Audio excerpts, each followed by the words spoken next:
ينظم مركز البحث في الأنثروبولوجيا الاجتماعية والثقافية كراس كوهران الجزائر بشراكة مع مركز فاعلون للبحث في الأنثروبولوجيا والعلوم الإنسانية والاجتماعية الجزائر الملتقى الدولي الافتراضي الأول الموسوم المجتمع والجائحة، وذلك يومي 3 و4 جوان 2020 ابتداء من الساعة 3 زوالا.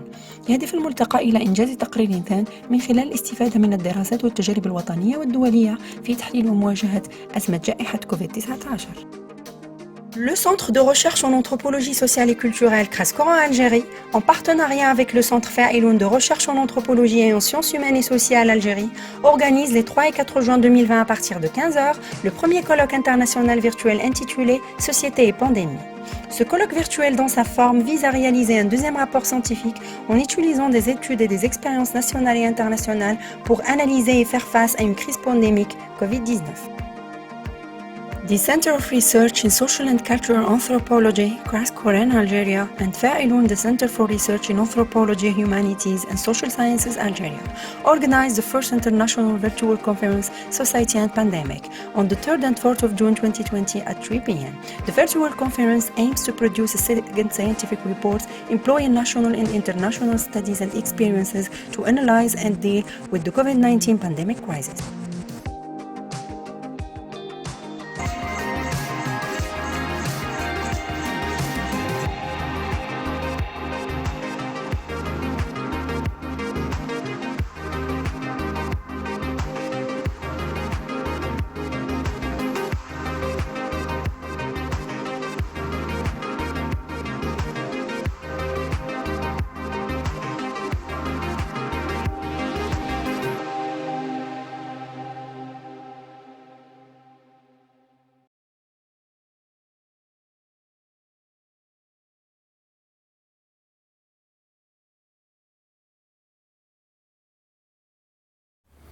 السلام عليكم.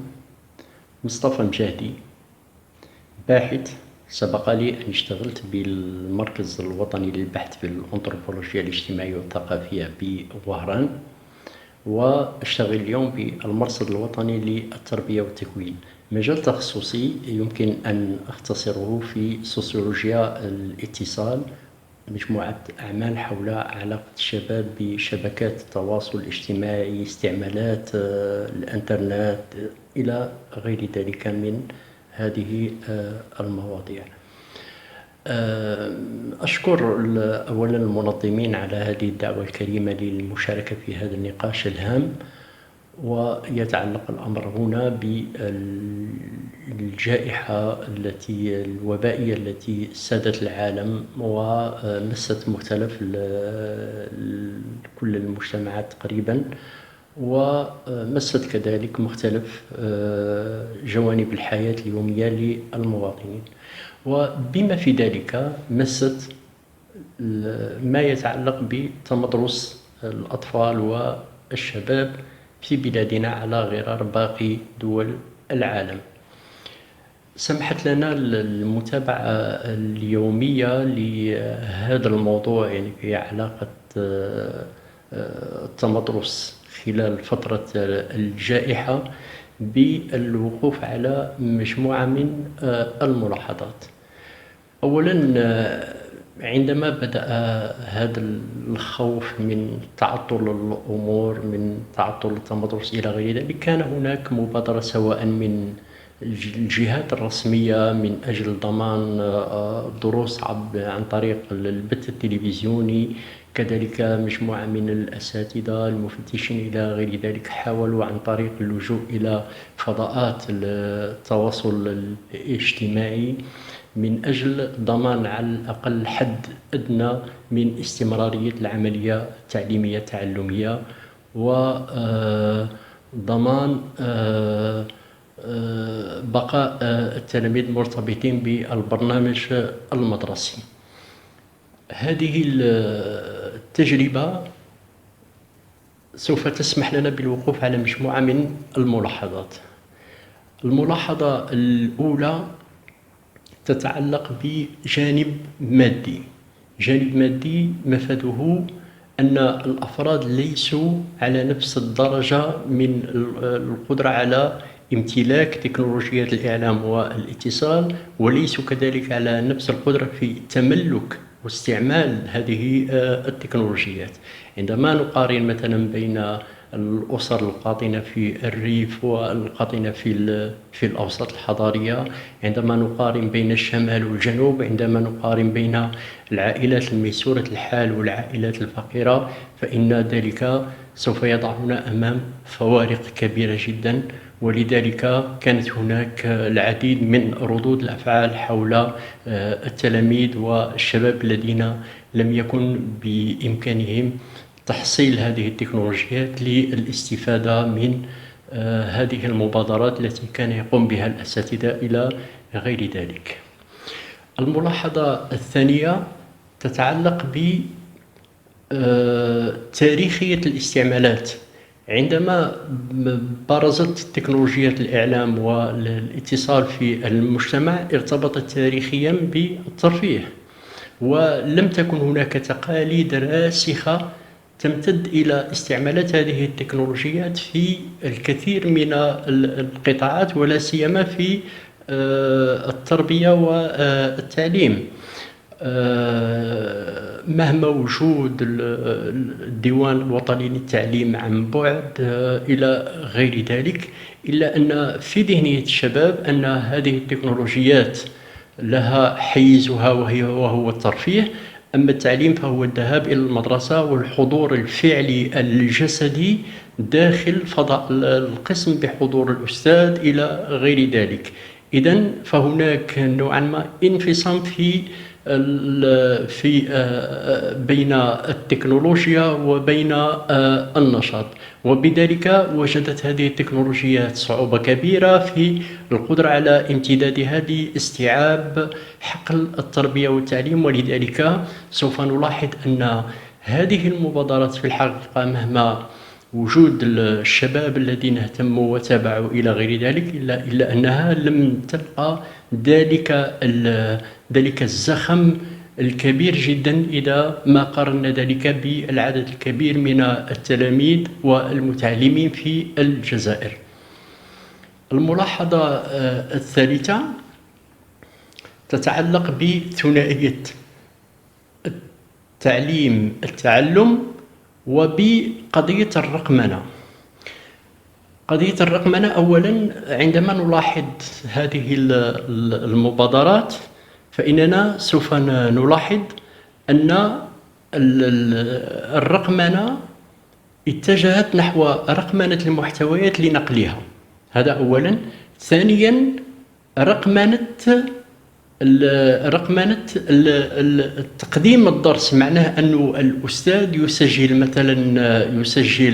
عن طريق السمع البصري الدرس وينقله إلى الفضاء الافتراضي أو إلى البث التلفزيوني. رقمنة المحتوى تركتنا سجناء للمقاربة بالمحتوى، وتسجيل السمع البصري للأستاذ وهو يقدم الدرس أبقتنا كذلك سجناء للعملية التعليمية وليس التعلمية. معناه أننا عندما نقف أمام هذه الملاحظات نقول أن هذه الجائحة كانت فرصة من أجل أن نعيد تفكير رقمنة الفعل البيداغوجي وليس رقمنة المحتويات، لأنها فرصة سوف تسمح لنا بالانتقال من العملية التعليمية إلى التعلم الذي سوف يدفع الشاب أو المتعلم إلى استعمال قدرة.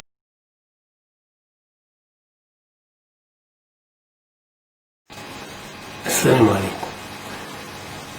الباحث مبروك بوطاقوغا، المشرف العام لمركز فاعلون وأستاذ الأنثروبولوجيا بجامعة باتنا واحد. يسرني أن أكون ضمن المتدخلين في هذا الملتقى الدولي الافتراضي المهم حول المجتمع والجائحة من تنظيم مركز فاعلون لبحث الأنثروبولوجيا والعلوم الاجتماعية والإنسانية والمركز الوطني للبحث في الأنثروبولوجيا الاجتماعية والثقافية.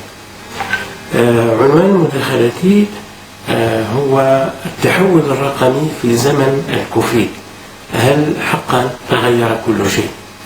وأسعى في هذه المداخلة إلى مساءلة أحد الظواهر التي تجلت بصفة أكبر مع الجائحة، وهي ظاهرة التحول الرقمي.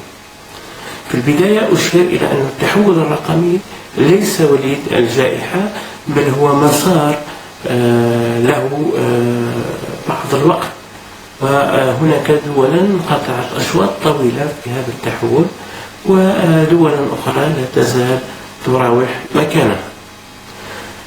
سنقارب هذه الظاهرة من خلال الإجابة على 3 أسئلة أراها مهمة لفهمها. السؤال الأول يتعلق بمدى انتشار وقوة هذا التحول. السؤال الثاني هو حول خصائص ومميزات هذا التحول. والسؤال الثالث والأخير هو مدى ديمومة هذا التحول، بمعنى هل هو تحول مؤقت أم تحول دائم. فيما يخص السؤال الأول، رأينا جميعا أنه بعد انتشار فيروس الكوفيد سارعت الكثير من الدول إلى فرض الحجر الصحي في محاولة للحد من آثار هذا الانتشار. وهنا وجد الجميع في التكنولوجيا خير منقذ لهم، فبادرت الدول والمؤسسات وحتى الأفراد باللجوء إلى التكنولوجيات الرقمية للتواصل عن بعد، للتعلم عن بعد، لإدارة الشركات والاقتصاد وحتى الترفيه. ربما أهم المجالات التي ظهر فيها التحول الرقمي جليا هي التجارة الإلكترونية. فالشركات التي قطعت شوطا لا بأس به واستعدت جيدا للتحول الرقمي واستثمرت فيه، وجدت في هذه الجائحة فرصة مميزة لجني أرباح أكثر. على سبيل المثال شركة أمازون تضاعفت أعمالها لدرجة أن مؤسسها ومالكها جيف بيزوس ربح 13 مليون دولار في 15 دقيقة نتيجة لارتفاع أسهم الشركة في البورصة. على العكس من ذلك، الشركات التي أهملت هذا الجانب ولم تستثمر فيه وجدت نفسها تعاني. هي اليوم تعاني وتعاني بشدة. أما في الجزائر فإن مجال التجارة الإلكترونية لا يبشر بخير في ظل غياب الاستثمارات القاعدية الضرورية لهذا النشاط وغياب النصوص التنظيمية الضابطة له. بل شهدنا في الجزائر نمو سوق تجارة إلكترونية موازية أو سوداء من خلال استخدام الكثير من الشركات وحتى الأفراد لمنصة فيسبوك ماركت من أجل بيع المنتجات دون رقيب. ربما المجال الثاني الذي نلمس فيه التحول الرقمي بقوة هو مجال التعليم عن بعد، حيث أنه بين عشية وضحاها انتقل ملايين الطلاب حول العالم ومدرسيهم من أقسامهم الحقيقية إلى الأقسام الافتراضية، لدرجة أن أحد الخبراء قال أن التحول الرقمي في مجال التعليم عن بعد أنه ما تم إنجازه في أسبوع واحد يعادل ما كان سيتم تحقيقه في 5 سنوات.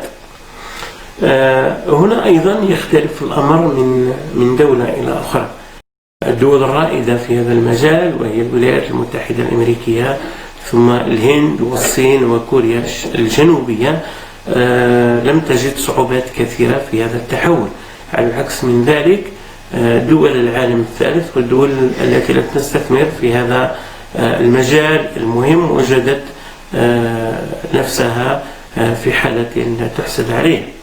في الجزائر على سبيل المثال، رغم قيام الوزارات المعنية مشكورة بافتتاح مجموعة من المنصات الرقمية ونشر الدروس على هذه المنصات، إلا أنه يجب الإشارة إلى أن التعليم عن بعد ليس فقط توفير الدروس بصورة رقمية، لأنه يغيب عنه أهم عنصر وهو التفاعلية التي تضمن استيعاب الطلبة والتلاميذ لما يقدم لهم من محتوى تعليم.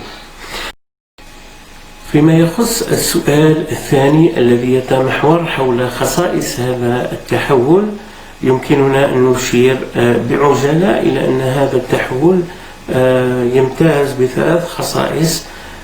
أول هذه الخصائص هو أنه تحول سريع جدا.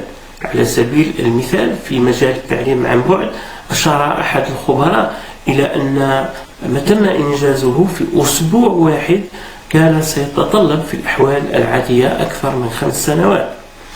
الخاصية الثانية هي أن هذا التحول هو تحول غير مخطط له، لأنه لا أحد تنبأ بهذه الجائحة وخطط لهذا التحول.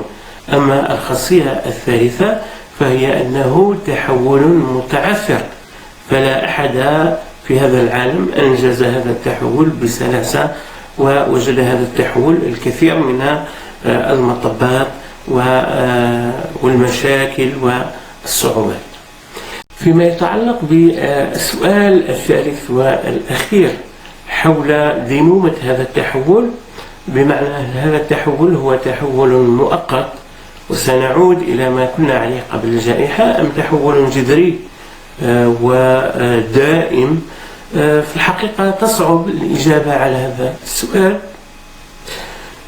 لكن هناك بعض المؤشرات التي يمكن أن تساعدنا في ربما استشراف ما سيحدث بعد انتهاء هذه الجائحة.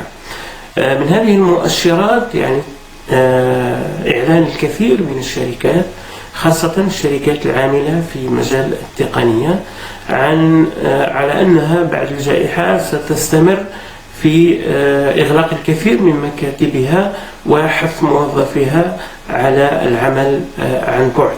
بالمقابل هناك بعض القطاعات من المهم أن تعكس الأمر وأن تعود إلى الحالة الطبيعية، منها التعليم على سبيل المثال. لا يمكن بحال الاستمرار على هذا الوضع، لأن العملية التعليمية هي عملية معقدة وتتطلب التواصل المباشر والحضوري، إلا أنه يمكن الاستفادة من هذا التحول في تطوير بعض جوانب العملية التعليمية. على سبيل المثال يمكن في الجامعة تقديم بعض المقاييس بصفة افتراضية بالكامل، خاصة تلك التي لا تعتبر أساسية، وهذا سيسمح بتخفيف العبء على الجامعات التي تعاني ربما ضغطا وتكدسا في بعض الفصول. وأخيرا، ما هي الدروس التي تم استخلاصها من هذه الجائحة في مجال التحول الرقمي؟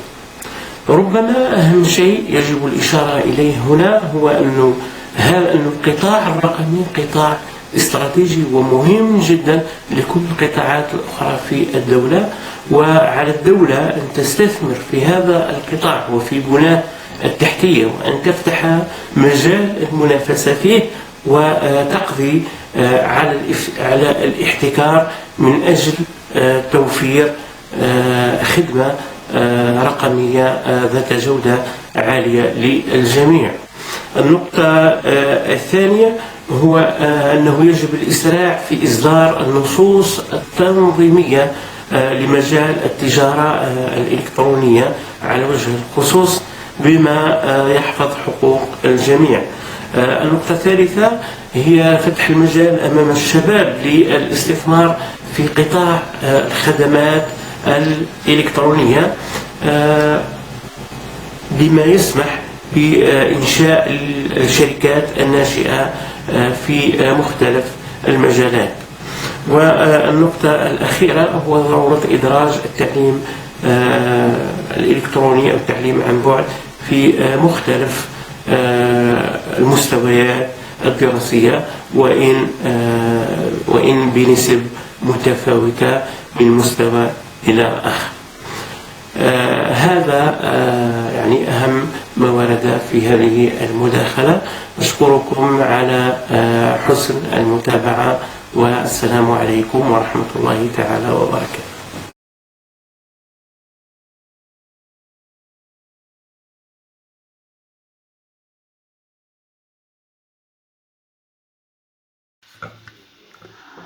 Bonjour, je suis donc Fatema Zahra Sba, je suis enseignante en psychologie, plus particulièrement en psychopathologie, à l'université d'Oran, Mohamed Ben Hamed, Oran 2.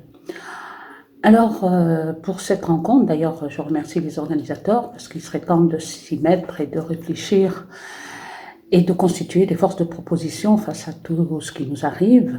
Alors cette rencontre, je crois qu'elle n'est pas la première, mais ça commence timidement, mais sûrement. Alors cette rencontre autour de société et pandémie nous amène à quelques petites réflexions en quelques minutes. Ça va être difficile, mais bon, nous allons du moins essayer. Alors société et pandémie. Alors ce qui est d'abord à relever, c'est que la pandémie est la même pour tout le monde, c'est le même Covid-19 qui frappe les populations à travers le monde, mais les sociétés évidemment ne sont pas les mêmes. Et ce qui rajoute un peu à la difficulté, parce que les comportements, les mentalités, les façons de vivre, les notions de responsabilité, de citoyenneté, etc. ne sont pas les mêmes partout. Donc chaque société, chaque formation sociale doit réfléchir non seulement à ce qui relève de l'universel, mais aussi à ce qui relève du particulier et du local.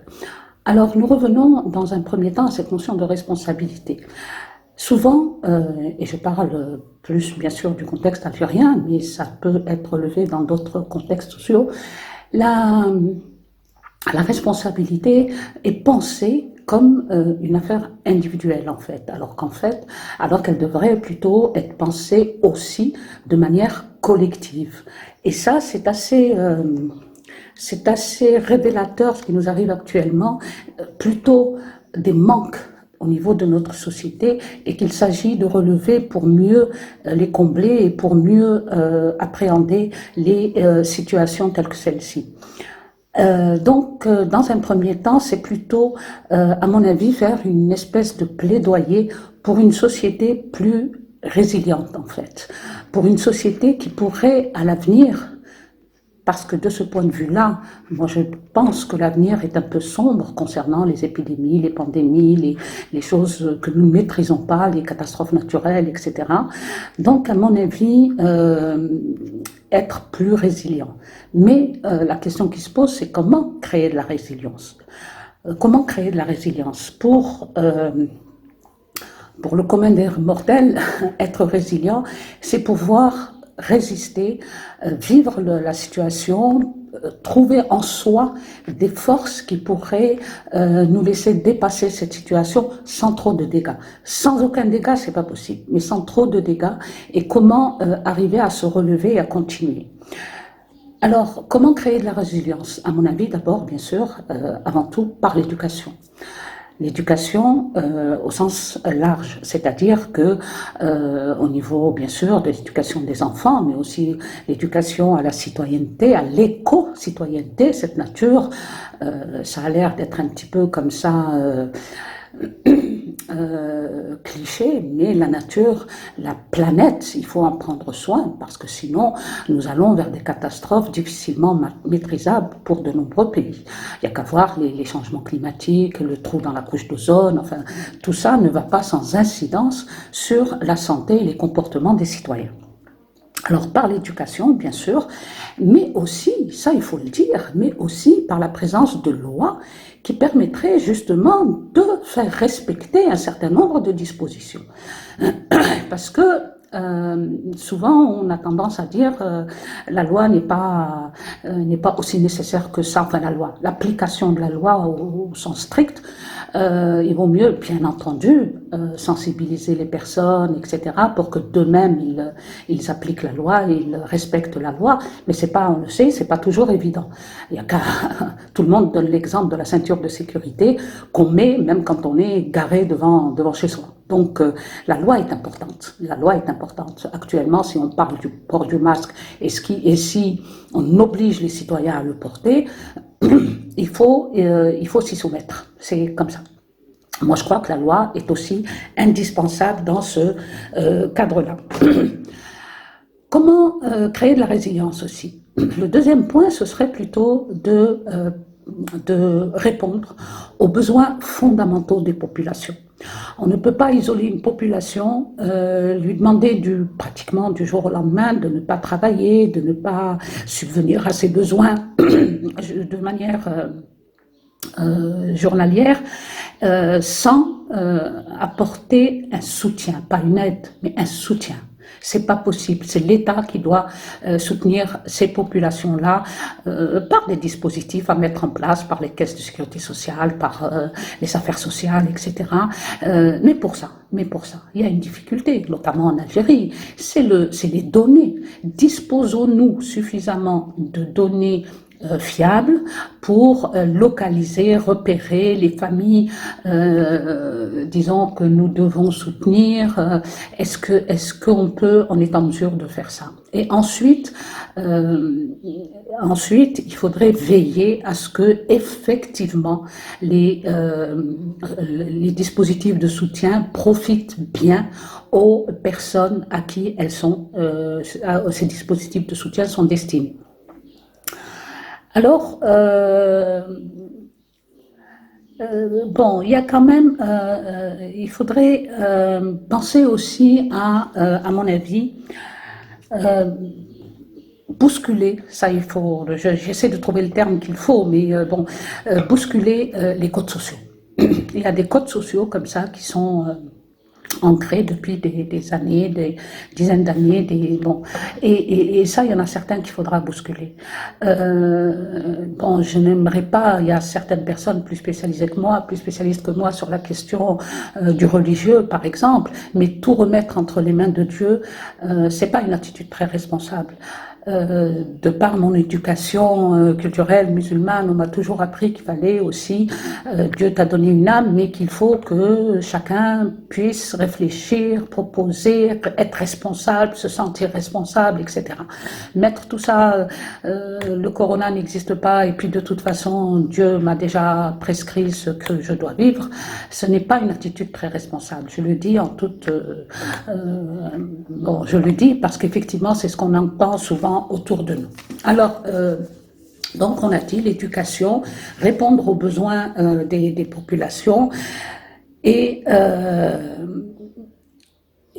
surtout pour l'avenir, parce que comme je vous l'ai dit, il me semble que nous allons encore traverser des zones de turbulence comme ça, et il faudrait absolument y remédier, y parer, être prêt.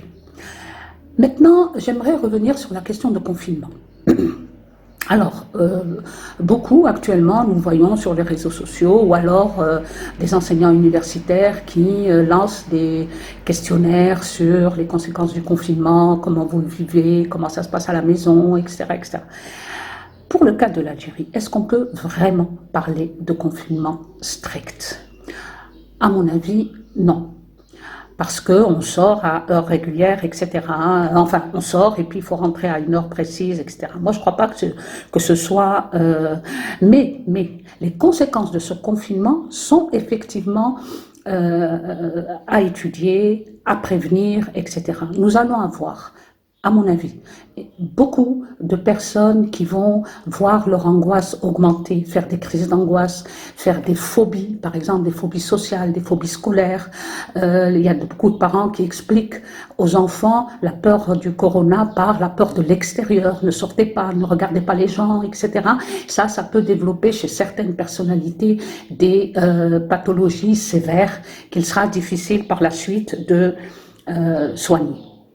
Donc ça, effectivement, nous allons avoir beaucoup de choses comme ça Et malheureusement, par exemple, le fait de se laver toujours les mains, ça peut développer des phobies, la phobie de la saleté, etc., qui sont après extrêmement difficiles à soigner.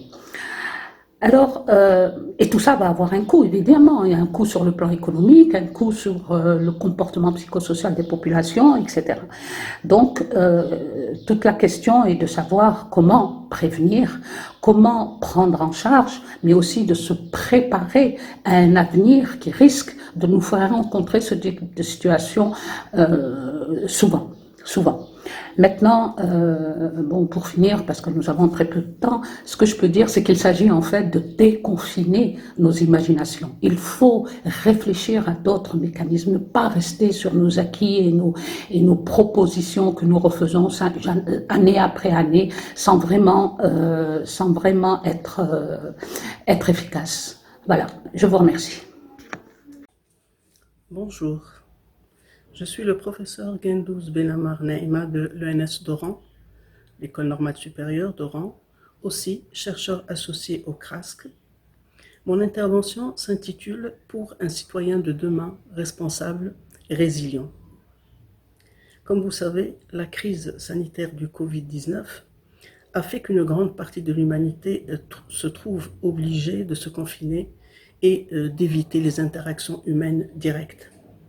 En fait, tant que l'épidémie ne montre pas une décrue, on ne pourra reprendre un rythme habituel, notamment en économie et en éducation. Tabler sur l'hypothèse d'un vaccin ou d'un traitement efficace ne serait pas envisageable avant longtemps vu la complexité de ce virus. Pour l'instant, les enfants sont confinés chez eux, certaines chaînes de télévision dispensent des cours pour pallier au retard des programmes du troisième trimestre. À l'université, une plateforme a été mise à la disposition des enseignants et des étudiants pour continuer les programmes à distance. En fait, on vit une situation exceptionnelle où l'enseignement est virtuel et s'inscrit dans des avancées individuelles hors d'un espace commun et d'un temps synchrone, avec une nouvelle posture, l'isolement des corps et l'enfermement des domiciles. Mais quand il faudra reprendre le chemin de l'école et que les priorités seront le rattrapage d'éventuels retards ou l'organisation des examens, les enseignants, les éducateurs, les chercheurs œuvreront pour garantir un enseignement perspicace dans un espace sain. Pour assurer une continuité pédagogique, plusieurs modalités pourraient être adoptées. Mais ça nécessiterait une voire plusieurs cellules de réflexion pour trouver et opter pour la bonne formule ou la formule adaptée à notre société. Pour l'instant, il est impératif que nous restions vigilants et que nous agissions ensemble en puisant efficacement dans nos réserves d'innovation et de résilience. Pour une mise en situation, notons qu'un temps de mesure de prévention, qu'un train de mesures de prévention est adopté par les pouvoirs publics, dont la mise en place de cellules multisectorielles pour coordonner les actions de solidarité sur le terrain, aussi pour intensifier la sensibilisation du public à la prévention, aussi dans le cadre du confinement préventif à domicile, des caravanes médicales assurent des prestations de santé à domicile pour les personnes qui ne peuvent pas se déplacer. Nous avons aussi relevé une large campagne de désinfection des institutions et des lieux publics. Tout ce dispositif d'attaque ou de défense est certes important et de bonne aloi, mais un paramètre essentiel reste à définir et à exploiter, c'est le volet humain, le volet réflexif. Dans cette intervention, je souhaiterais justement aborder ce côté-là qui met en avant les risques que représente cette pandémie du Covid-19, tout au moins sur le plan local, et qui met le doigt sur les mesures à prendre qui permettront à la population de contribuer à cet élan de solidarité ou de précaution en manifestant un esprit de rigueur, de discipline et de résilience.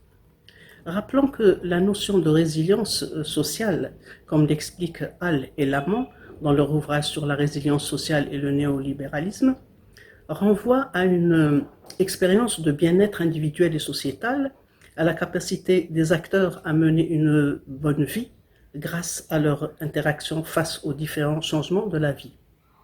Cette capacité dépend d'un ensemble de ressources institutionnelles et culturelles permettant aux individus de mener une vie pleine, ce qui inclut des critères de santé physique et psychologique, ce qui inclut aussi des ressources matérielles et un sens de la dignité.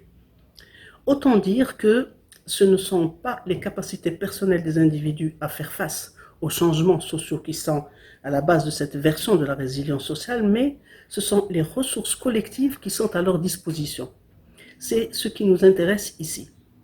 Donc nous n'avons pas fait d'enquête officielle normée pour pouvoir donner des chiffres, mais nous sommes tenus à l'observation et au constat, qui le montre d'ailleurs clairement, en dépit de la campagne de sensibilisation, beaucoup ne respectent ni les mesures de distanciation sociale, ni le port de la bavette, ni le temps du couvre-feu.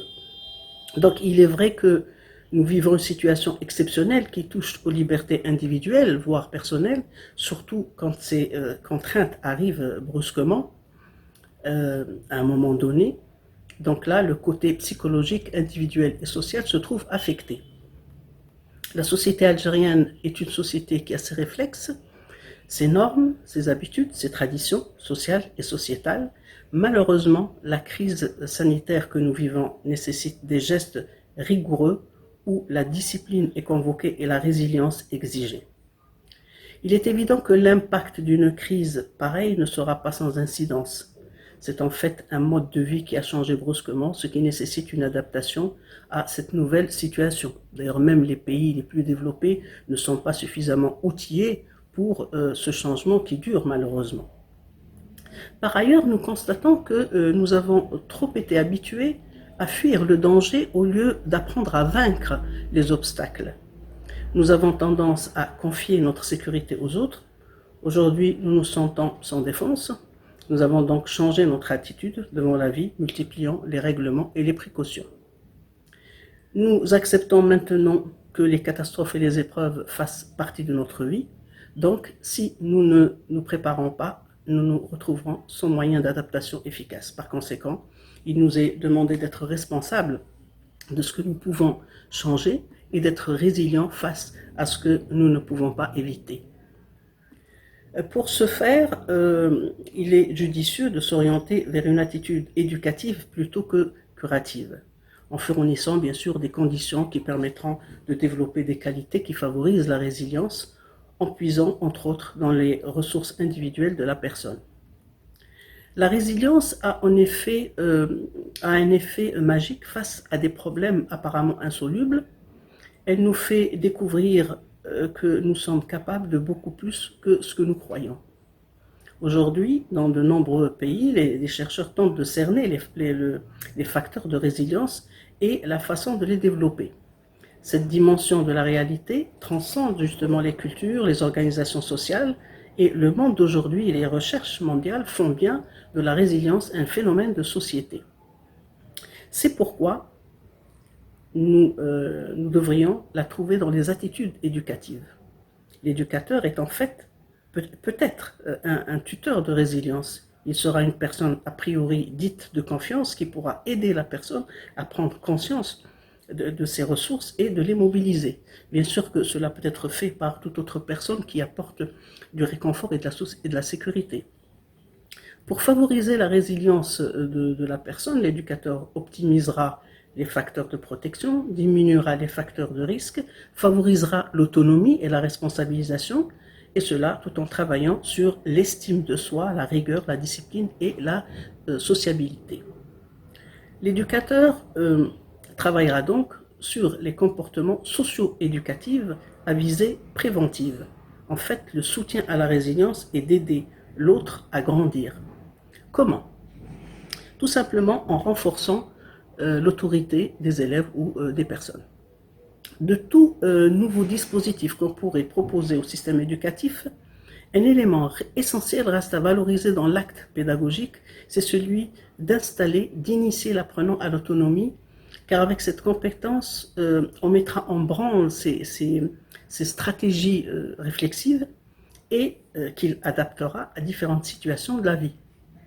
Pour ce faire, la formation des formateurs est à revisiter, notamment dans le recrutement des formateurs, c'est-à-dire que le profil de l'enseignant, en plus des compétences académiques, est à déterminer par rapport aux compétences conceptuelles et humaines.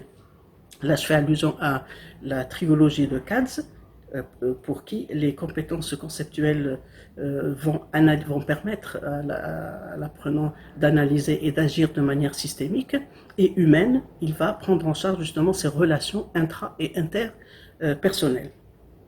Initier l'apprenant à penser en projet le prédispose à gérer ses études et à préparer un citoyen instruit, cultivé et équilibré, qui perçoit les nuances des situations, qui distingue l'important du futile, le nécessaire de l'utile et de ce qu'il faut faire et ne pas faire. Nous le voyons dans le non-respect des heures de confinement de certains citoyens qui ne sont pas conscients de la gravité de la situation sanitaire. Un citoyen autonome gérera sa vie par ses connaissances et grâce à sa force de décision. S'il ne l'a pas, il ne l'aura jamais. Un apprenant responsable prend des décisions après avoir traité l'information. Un apprenant résilient comprend l'intensité du problème et saura résister selon la situation tout en respectant les normes, les convenances et la loi sociale. Donc si l'éducateur ou le formateur ne sait pas installer ces réflexes chez l'apprenant à travers les différentes situations en classe, on aura toujours des têtes remplies de connaissances, mais sans un savoir-faire ni un savoir-agir dans un futur citoyen fragilisé. Je vous remercie. Bonjour, je suis le professeur Miliani Mohamed. Je souhaiterais vous entretenir pour un moment sur la réponse des universités au Covid-19. Ma participation va s'intituler aujourd'hui « Le Covid-19, révélateur de la routine pédagogique ». Ce que nous avons remarqué à l'université, dès le moment où est apparu le Covid, c'était, si vous voulez, un révélateur, parce que tout le monde d'abord a été pris de court, le monde a été pris de court, et bien sûr les institutions, autant éducatives qu'économiques et autres, ont essayé de trouver la parade. Seulement, et c'est pour ça que je reviens au terme de révélateur, la pandémie a révélé justement, je pense, un certain nombre, si vous voulez, de faits, et en même temps un état des lieux des universités, ou je dirais plutôt des institutions universitaires, sur le plan administratif, managérial et pédagogique. Premier constat, puisqu'il a fallu répondre assez vite, c'est la fracture numérique. Donc nous avons vu que tout le monde n'était pas équipé pour justement faire face à ce numérique qui s'imposait de lui-même.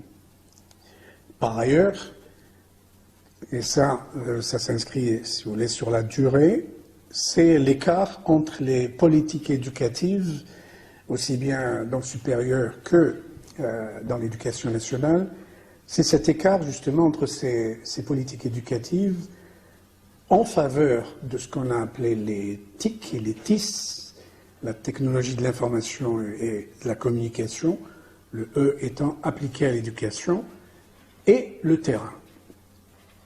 Alors bien sûr, quand il s'est agi de répondre justement à cette nouvelle demande, pour une grosse majorité, il y a eu deux problèmes, à un niveau autant méso, c'est les universités, mais le niveau qui m'intéresse, c'est le niveau micro, c'est-à-dire au niveau des enseignants ainsi que des étudiants.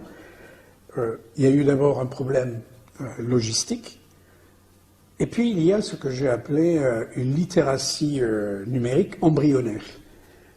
Nous n'étions pas prêts, justement, une grosse majorité, autant les enseignants que les étudiants, même si on dit que cette génération, c'est la génération Internet, il se trouve malgré tout que beaucoup d'entre eux n'étaient pas prêts à faire face à cette demande. Alors ce qui est à soulever, c'est une problématique qui qui doit être réglé sur peut-être le moyen terme, tout au moins, c'est ce que j'ai appelé un changement de paradigme au niveau du supérieur, bien sûr, mais aussi, je pense, au niveau de l'éducation nationale. C'est cet écart entre les enseignements traditionnels, l'enseignement traditionnel, frontal, en présentiel, et bien sûr, cet enseignement en ligne, on va le laisser de manière générique. Pourquoi? Parce que la réponse des universités n'a été, si vous voulez, qu'un dépôt de cours en ligne, demandant bien sûr aux étudiants de réagir. Cependant, je dirais que cette pandémie a démontré une chose déjà au départ, c'est l'impréparation quasi générale de tous les partenaires universitaires.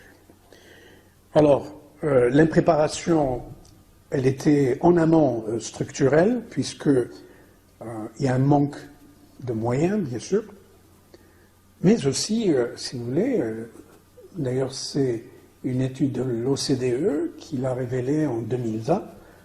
Dans certains cas, c'était même un espace, je dirais, de travail de chaque étudiant, ce qui était demandé en général. Je ne parlerai pas, bien sûr, des laptops qui étaient exigés, mais aussi de la disponibilité et du débit de l'Internet. C'est pas là mon propos.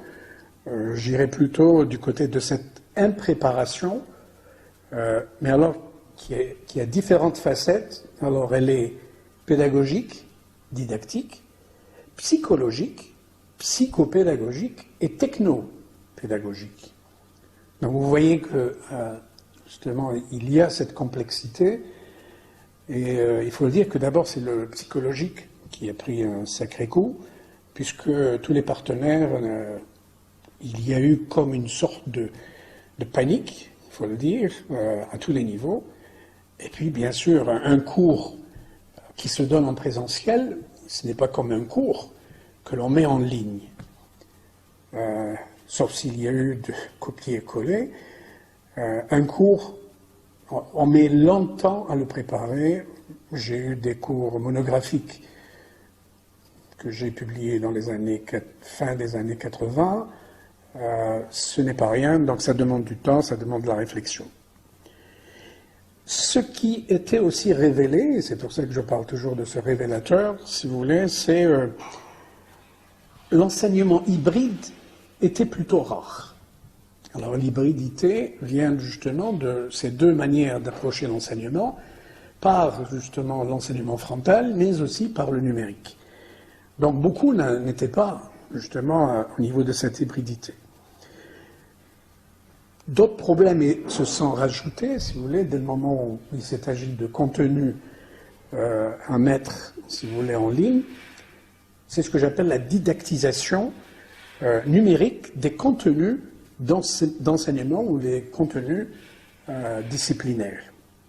Alors bien sûr, un cours, ce n'est pas quelque chose qui se lit simplement, c'est justement essayer de voir comment un cours peut être réceptionné de l'autre côté, et c'est ce qui nous a un petit peu peut-être échappé, puisque nos partenaires n'étaient pas en mesure de nous répondre.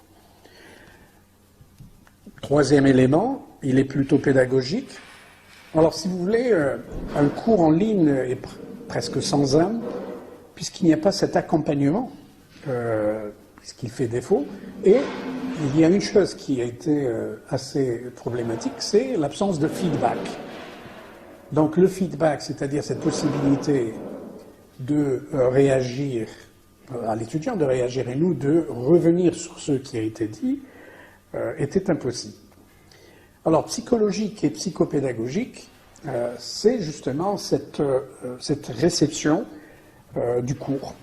Comment s'est-elle fait? Comment ont réagi les étudiants? Nous n'avons aucune idée.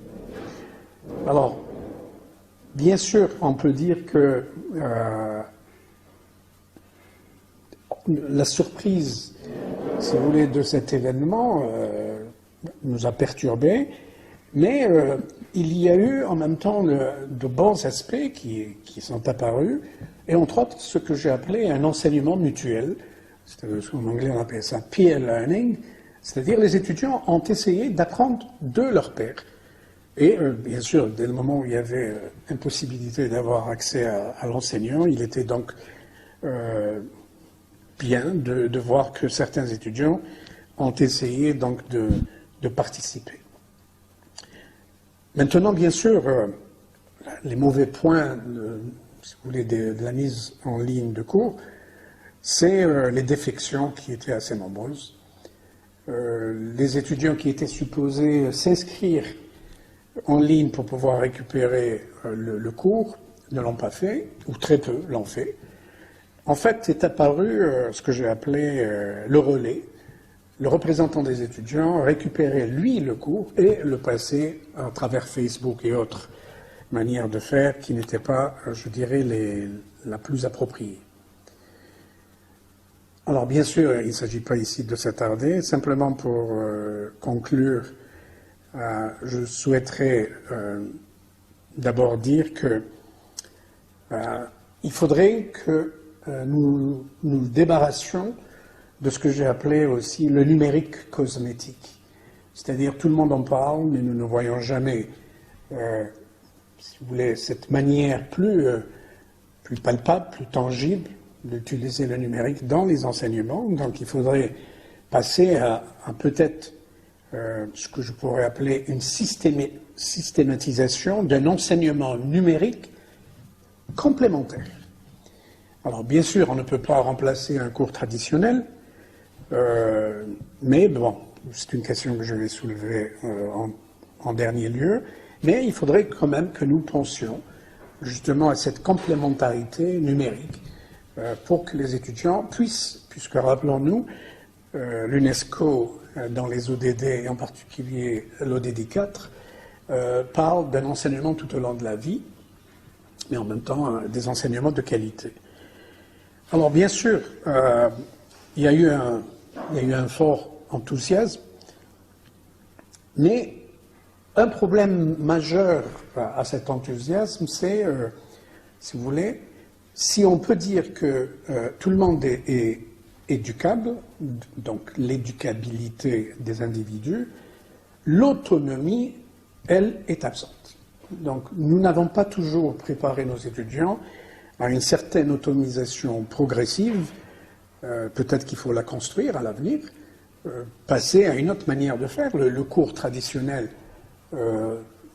frontal, puisque d'ailleurs le terme est assez exact, qui lui ne donne pas toujours de bons résultats, il faudrait peut-être passer à une autre dimension où il y aurait plus de participation dans les choix, puisque le numérique propose des savoirs savants, mais on doit leur laisser, ces étudiants, exprimer leurs besoins, leurs désirs et leurs manques. Alors bien sûr, donc comme nous l'avions dit au départ, cette pandémie, c'est un moment révélateur de l'obsolescence de plusieurs pans de l'université traditionnelle, mais se pose la question pour laquelle devrait répondre justement cette idée qu'il faut aller vers un plus du numérique, mais peut-on, par une surexploitation du numérique, remplacer les enseignants? Puisque le numérique n'a pas cette capacité qu'a l'enseignant déjà de la redondance pédagogique, puisque, on peut répéter, mais de manière très différenciée, si vous voulez, la même idée que ne peut faire l'instrument, puisque ce serait plutôt s'inscrire dans la linéarité du cours. Deuxième élément qui se pose à nous, puisque nous y allons de ce mois de juin, c'est l'évaluation. Mais bien sûr, il y a un type d'évaluation qui va manquer si nous sommes au niveau du numérique, c'est l'évaluation en continu, celle que nous faisons de manière traditionnelle dans les cours, mais qui ne peut se faire.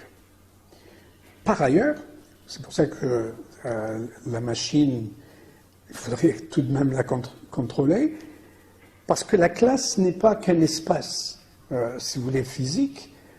Il ne faut pas oublier que c'est un regroupement d'humains Et enseigner, c'est se préoccuper de et pour l'humain, et où justement le contact physique, puisque des gens ont essayé justement, vu cette nouvelle réponse, si vous voulez, numérique au problème que posait la pandémie, le contact physique est une donnée clé dans l'enseignement.